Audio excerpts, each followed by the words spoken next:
Hi friends, നമുക്ക് വൈകുന്നേരത്തേക്ക് എന്തെങ്കിലും ഒരു സ്നാക്സ് ഉണ്ടാക്കിയാലോ? അപ്പോൾ എന്താ കുട്ടികൾ വരുമ്പോഴേക്ക് ഉണ്ടാക്കുക എന്നിങ്ങനെ ആലോചിച്ചപ്പോഴാണ് ബ്രെഡ് ഇരിക്കുന്നുണ്ടല്ലോ എന്ന് ഓർമ്മ വന്ന്. ബ്രെഡാകുമ്പോൾ നമുക്ക് അധികം ദിവസം വെക്കാനും പറ്റില്ലല്ലോ, എന്നാൽ പിന്നെ അതങ്ങോട്ട് തീർക്കാലോ എന്നുള്ള ഇതിൽ കുറച്ച് മുട്ടയുണ്ടായിരുന്നു. അപ്പോൾ പിന്നെ ഇന്നൊരു ഫ്രഞ്ച് ടോസ്റ്റ് ഉണ്ടാക്കുക ചെറിയ രീതിയിൽ വിചാരിച്ചിട്ട് ഒരു പാത്രത്തേക്ക് 3 മുട്ട പൊട്ടിച്ചൊഴിച്ച് അത് നന്നായിട്ടൊന്ന് ഇളക്കിയെടുത്തു.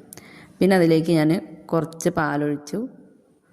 അത് നന്നായി ഒന്ന് മിക്സ് ചെയ്തതിന് ശേഷം അതിലേക്ക് ഞാൻ കുറച്ച് ഉപ്പും പിന്നെ ആവശ്യത്തിന് മധുരം നോക്കിയിട്ട്, ബ്രെഡിന് ചെറിയ മധുരം ഉണ്ടാവും, അപ്പോൾ അതിനനുസരിച്ച് പാകത്തിന് പഞ്ചസാര ഇട്ട് കൊടുത്തിട്ട് നന്നായി മിക്സ് ചെയ്തെടുക്കണം. ആ പഞ്ചസാര നന്നായിട്ട് അലിഞ്ഞ് വരണേ. പിന്നെ അതിന് ശേഷം ഞാൻ അടുപ്പത്തൊരു പാൻ വെച്ച് അതിൽ കുറച്ച് എണ്ണ പുരട്ടി ബ്രെഡൊന്ന് ചൂടാക്കിയിട്ട് അത് അപ്പുറം മറിച്ചിട്ട് അതിലേക്ക് ഞാൻ നമ്മൾ നേരത്തെ ഉണ്ടാക്കി വെച്ച മിക്സ് ഉണ്ടല്ലോ അത് കുറച്ചായിട്ട് എല്ലായിടത്തും ഒന്ന് ഫില്ല് ചെയ്ത് വരുന്ന രീതിയിലേക്ക് ഞാനതങ്ങനെ ഒഴിച്ചു കൊടുത്തിട്ട്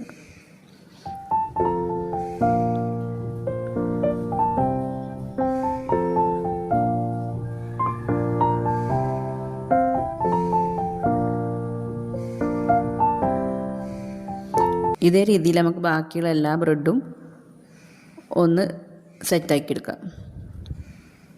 ഇതാകുമ്പോൾ കുട്ടികൾക്ക് ഹെവി ആണോയെന്ന് വെച്ചാൽ ഹെവി ആണെന്ന്, മുട്ട കഴിക്കാത്തവർക്ക് മുട്ടയും ചെല്ലും, പാല് കുടിക്കാത്തവർക്ക് പാലും ചെല്ലും.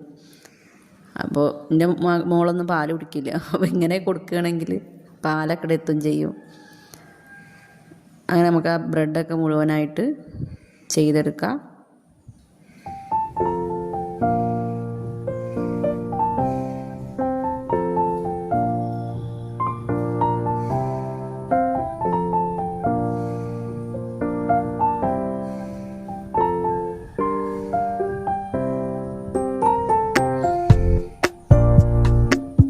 നമ്മളമ്മമാർക്ക് തലേദിവസം കിടക്കുമ്പോൾ തുടങ്ങും പിറ്റേ ദിവസം രാവിലെ എന്തുണ്ടാക്കണം, അവർക്ക് ഉച്ചയ്ക്ക് എന്ത് കൊടുത്തയക്കണം, ഉച്ചയായാലോ വൈകുന്നേരം അവർ വരുമ്പോഴേക്കും എന്തുണ്ടാക്കണം.